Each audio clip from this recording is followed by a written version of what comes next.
Hi, welcome to this video on urea cycle and nitrogen metabolism. Ammonia, as you know, is a toxic substance which is mainly produced in our body during amino acid catabolism. This ammonia is safely collected in the form of glutamate by transamination reaction at the tissue level, which is then transported to the liver in the form of glutamine from extrahepatic tissues and in the form of alanine from skeletal muscle. In the liver, ammonia is converted into non-toxic urea and excreted. Thus, the conversion of ammonia into non-toxic urea is known as urea cycle or nitrogen metabolism. In this video, I will present an overview of urea cycle, its mechanism, regulation, and associated genetic disorders. Let's present the overview. This is the first metabolic cycle to be discovered by Krebs and Henseleit, and hence it is also known as the Krebs-Henseleit cycle and also as ornithine cycle because ornithine is a product along with the urea as well.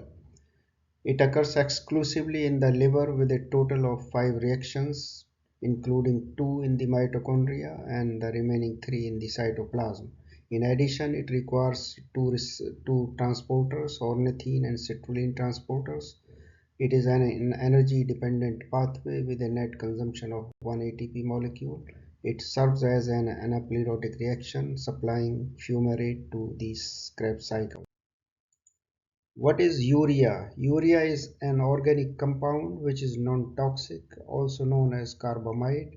It has two amino groups. The first one is supplied by ammonia and the second is from the aspartate in a cytoplasmic reaction, and the carbonyl group comes from CO2 or carbon dioxide in the mitochondria. So let us discuss the mechanism of the urea cycle. There are total 5 reactions. It occurs in 2 compartments. 2 of the reactions occur in mitochondrial compartment and the remaining 3 occur in cytoplasm. It also requires 2 transporters, OT or ornithine transporter and CT or citrulline transporter.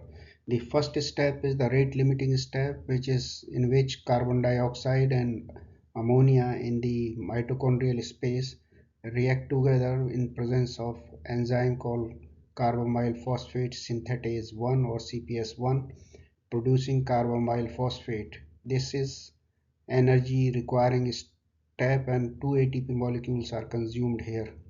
In the next step number 2, carbamyl phosphate condenses with ornithine amino acid forming citrulline in presence of ornithine transcarbamylase enzyme or OTC.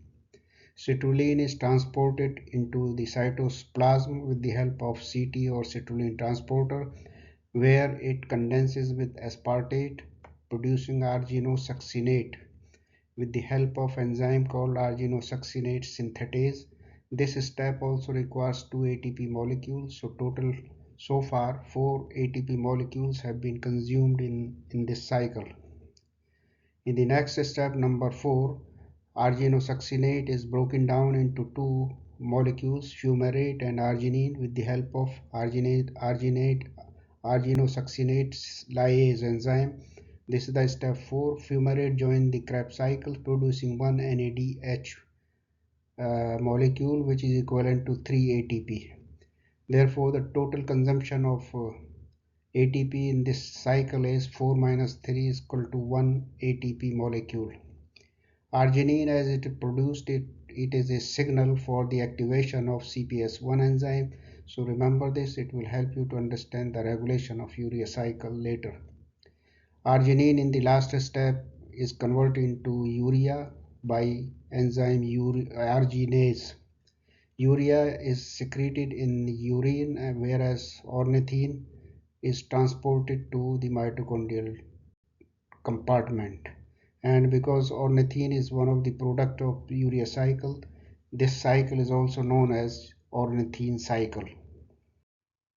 Regarding the regulation of urea cycle, the first step is the rate limiting step, which is catalyzed by the enzyme carbamoyl phosphate synthetase 1, and this is regulated by NAG or N-acetyl glutamate, which is an obligatory allosteric activator. NAG is produced by enzyme known as NAG synthase, which is under positive control of arginine, which is produced in the fourth step of urea cycle. So regarding the urea cycle disorders, they are caused due to mutations in the corresponding genes. So there are 5 genes, 5 enzymes, and 5 disorders. The first one is carbamoyl-phosphate synthase 1, second is OTC, third one is argininosuccinate synthetase, fourth is argininosuccinate lyase, and the last one or fifth one is arginase.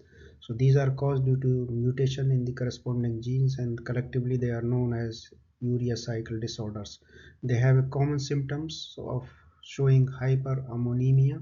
So these are this is the common symptoms of all these conditions. And the other thing is, like, most of the diseases are autosomal recessive, so is the case. So except number 2, OTC deficiency, the remaining 4 they are autosomal recessive conditions. OTC on the other hand is an X-linked recessive condition. This is also interesting to know that this is being considered as actively as a target or case of gene therapy, and this was in the news in 1999 due to unfortunate death of a teenager due to overdosing with the gene therapeutics.